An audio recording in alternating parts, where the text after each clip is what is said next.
everybody, this is MagpieCliff here and welcome to a new speed build. This is a factory I made in collaboration with Louise Gravy, who will be filling it out with some exciting nightclub stuff, because we decided to make an old factory that has been converted into a nightclub.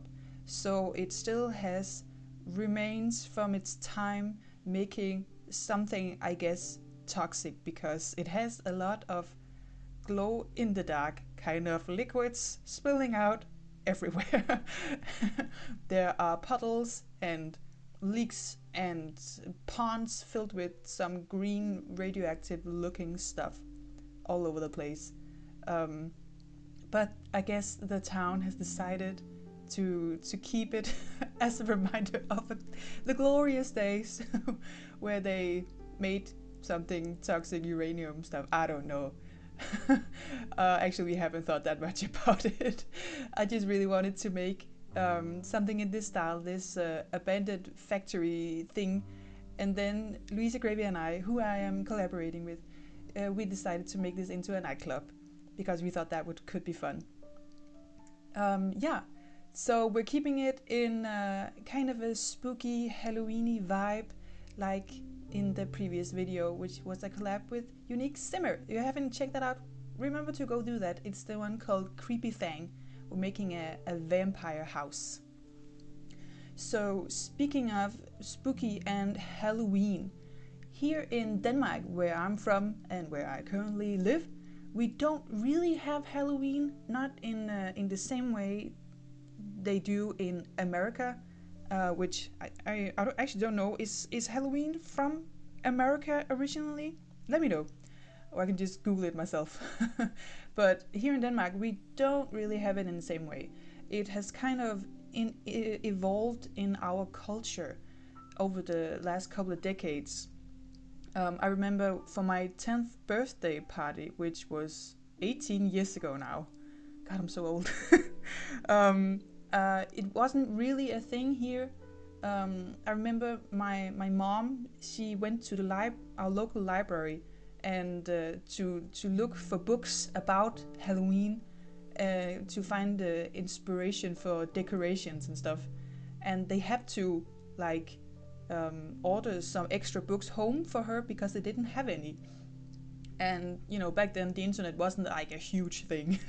So yeah, she had to get special books ordered home for the library for that party, and then it has kind of evolved from there. Not from my personal Halloween party, but you know, because of media culture and that kind of thing. So I guess we do Halloween now, like 20 years later. But again, not in the same way. We don't really have trick-or-treaters, but a lot of people have Halloween parties and dress up scary here in October. So in that way, we do it. But I think it's because we kind of have our own kind of Halloween, at least a kind of dress-up holiday, which is in February, actually. It's called Fastelavn. And I think the English word for it is Throw-Tide Party. I'll put it on screen now, so you can see what it's called. So yeah, it's in February, and it's not a spooky themed. It's just like a dress-up holiday where you dress up like anything. So I think that's why when we do Halloween here, it's always a spooky vibe. When you dress up, everyone is Halloween themed. So if you want to be a fairy, you do that for Fastelavn instead. And I think Fastelavn is kind of connected to Easter because for some reason it's a specific number of days, either before or after Easter. I can't remember which, if it's before or after. Anyways. So it's around that time of year, and we kind of have these weird traditions around it. We have this thing called Slå katten af tynden, which directly translated means beat the cat off the barrel. and it sounds awful when you translate it. It's weird how something in your own language doesn't sound weird until you translate it into English or something else. But yeah, we do slå katten af tønden, and it's kind of like a piñata. So you put candy in a wooden barrel and hang it from the ceiling, and you decorate it with serpentina. I don't know what that is in English. It's those paper thing you put out for New Year's and stuff. But we decorated with those and black cats, and then we line up in our costumes, and we take turns hitting it with a bat until it breaks, and then it's kind of a contest.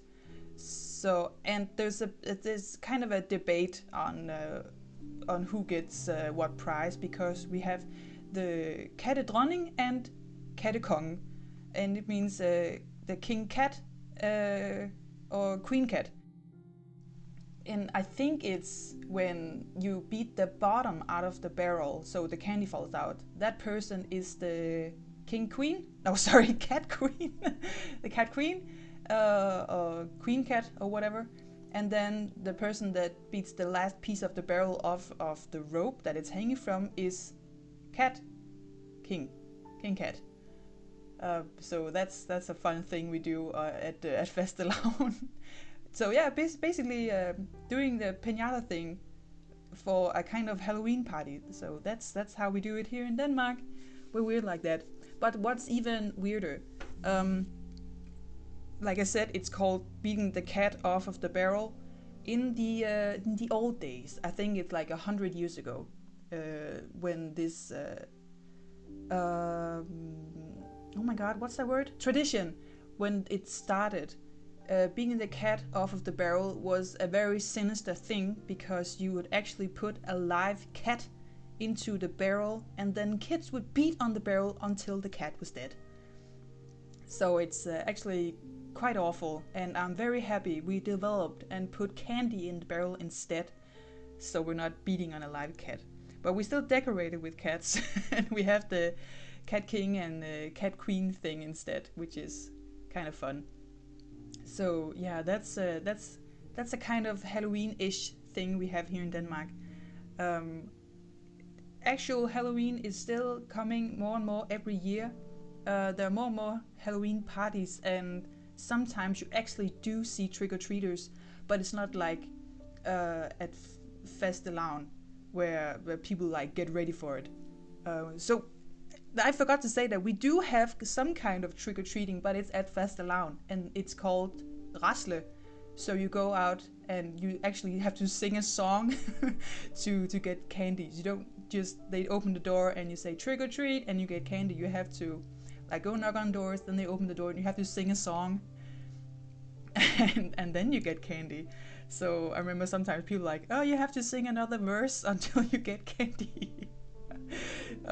So yeah, there are some similarities to it, but I feel like we have to work more to get candy here.